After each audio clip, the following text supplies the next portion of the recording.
Jumpa lagi dengan Madam. Semoga kalian sehat dan bahagia.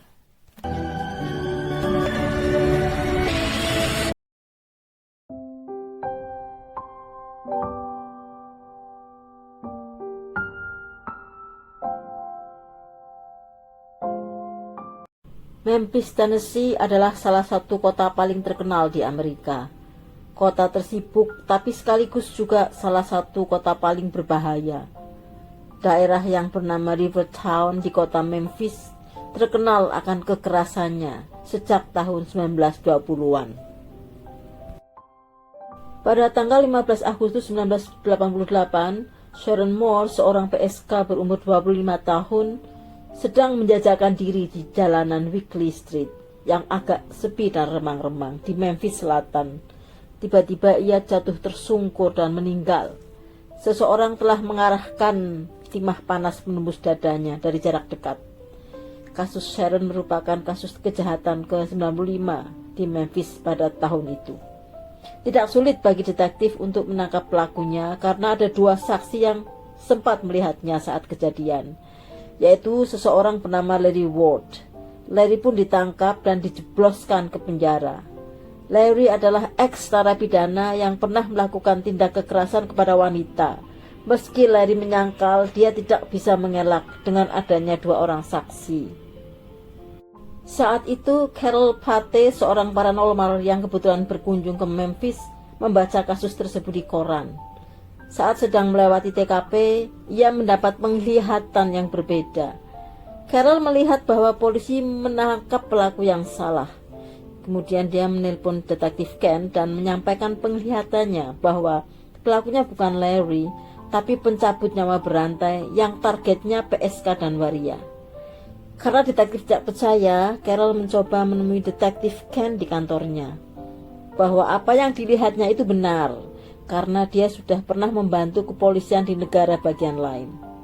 Ada 3 hal yang dia sampaikan kepada detektif. 1. Detektif Ken menangkap orang yang salah. 2. Dia sedang menghadapi pencabut nyawa berantai. 3. Akan ada korban lagi dalam waktu dekat. Detektif Ken menghargai Carol yang sudah datang ke kantornya, tapi mengabaikan pendapatnya yang dianggap aneh, apalagi tidak ada bukti. Bagaimana mungkin dia menangkap pelaku yang salah sementara 2 orang memberi kesaksian? Carol pun pulang, namun dia yakin suatu saat detektif Ken akan membutuhkannya. 2 bulan setelah penahanan, Larry dibebaskan dengan jaminan sambil menunggu sidangnya, namun tetap dalam pengawasan. 3 hari setelah Larry dibebaskan, polisi Memphis dikejutkan lagi dengan ditemukannya mayat seorang PSK bernama Loria Debris. Timah panas menembus dadanya, dan jenis timah panas yang ditemukan sama dengan yang ada pada tubuh Sharon Moore.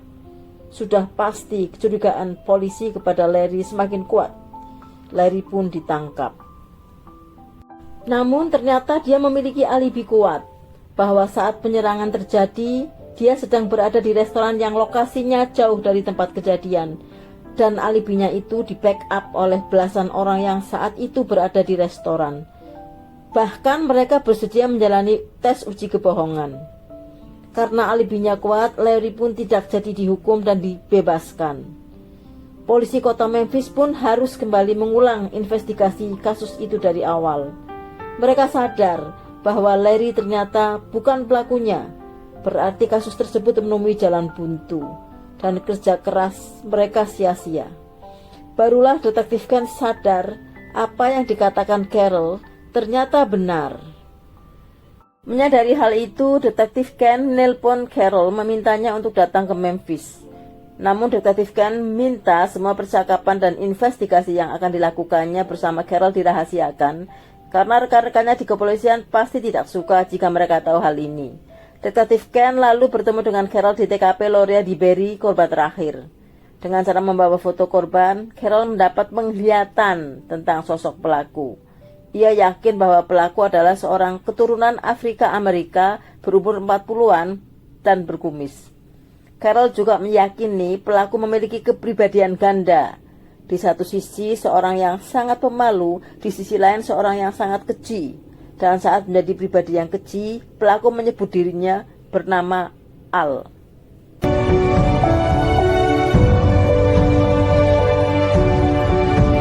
Beberapa saat setelah detektif Ken bertemu dengan Carol, Sersan John Gardner ditugaskan untuk membantunya. Insting John Gardner mengatakan hal yang sama dengan Carol, bahwa pelaku kasus ini adalah pelaku yang sama. Tak lama setelah John ditugaskan, seorang waria bernama Tony Thompson yang sedang menjajakan diri di jalanan menjadi korban berikutnya. Namun ajaibnya dia selamat. Dengan susah payah dia berlari mencari pertolongan sampai akhirnya ditolong orang yang melihatnya dan dirawat di rumah sakit. Dialah satu-satunya saksi hidup. Ia bercerita bahwa korban dibawa pelaku untuk meminta jasanya. Di tengah jalan seperti biasa ngobrol, tiba-tiba pelaku berhenti di tempat sepi. Lalu mengarahkan senpi mengenai perutnya. Spontan Tony melawan dan merebut senpi sambil bertanya, "Kenapa kamu lakukan ini?" Namun pelaku berhasil mengarahkan satu senpi lagi ke leher di bawah telinga, sambil mendorongnya keluar mobil. Korban jatuh tapi berhasil bangkit. Dengan sekuat tenaga korban berlari mencari bantuan. Ketika diminta untuk menggambarkan ciri-ciri pelaku, sangat menakjubkan. Sketsa pria yang dideskripsikan oleh Tony sama persis dengan yang digambarkan Carol. Keturunan Afrika Amerika, berkumis dan berumur 40 tahunan. Sayangnya Tony tidak mengetahui nama dan identitas pelaku. 6 hari setelah itu jatuh korban lagi. Kali ini korbannya Joyce Thomas, seorang PSK berusia 37 tahun. Dia dihabisi di TKP yang sama dengan Tony Thompson menggunakan timah panas yang sama yang juga ditemukan pada tubuh Sharon dan Loria. Hal tersebut memperkuat dugaan bahwa pelakunya sama dan ia sudah berkali-kali melakukannya. Karena adanya korban ketiga, kasus ini muncul di berbagai media Amerika termasuk televisi. 3 bulan berlalu belum ada perkembangan. Carol kembali mendapat penglihatan dan langsung menelpon detektif Ken. Ia mengatakan bahwa aksi pelaku selanjutnya akan dilakukan di dekat sebuah gereja marmer di Memphis. Aksinya tidak bisa dicegah, artinya akan ada korban lagi, tapi nanti dia akan tertangkap di sekitar gereja itu. Saya melihat pelaku mengendarai mobil berwarna abu-abu, katanya. Detektif Ken langsung menugaskan beberapa bawahannya untuk standby di beberapa area di sekitar gereja itu. Dan benar, hanya selang 1 hari saja pelaku kembali melancarkan aksinya.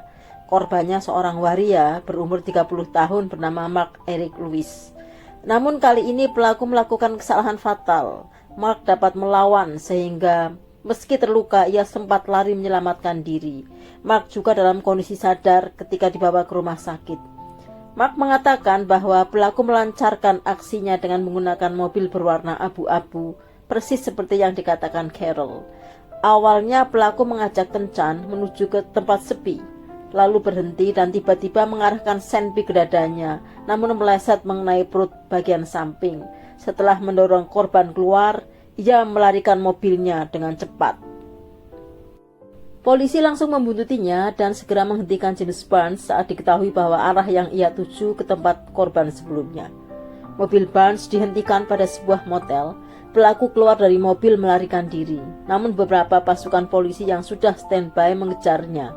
Akhirnya pelaku tertangkap. Setelah mobilnya digeledah, mereka menemukan senpi berisi timah panas yang sama dengan yang ditemukan di tubuh para korban. Seminggu kemudian, Carol nelpon detektif Ken bahwa ada satu korban yang belum ditemukan. Setelah menunjukkan lokasi, Carol minta detektif untuk mengambil jasadnya. Detektif Ken mendatangi lokasi dimaksud. Setelah beberapa jam menyisir lokasi itu, ternyata benar detektif menemukan kaos dan celana jeans dengan banyak bercak darah. Tak jauh dari situ diketemukan tubuh seorang PSK bernama Linda Trout 30 tahun yang sudah mulai membusuk.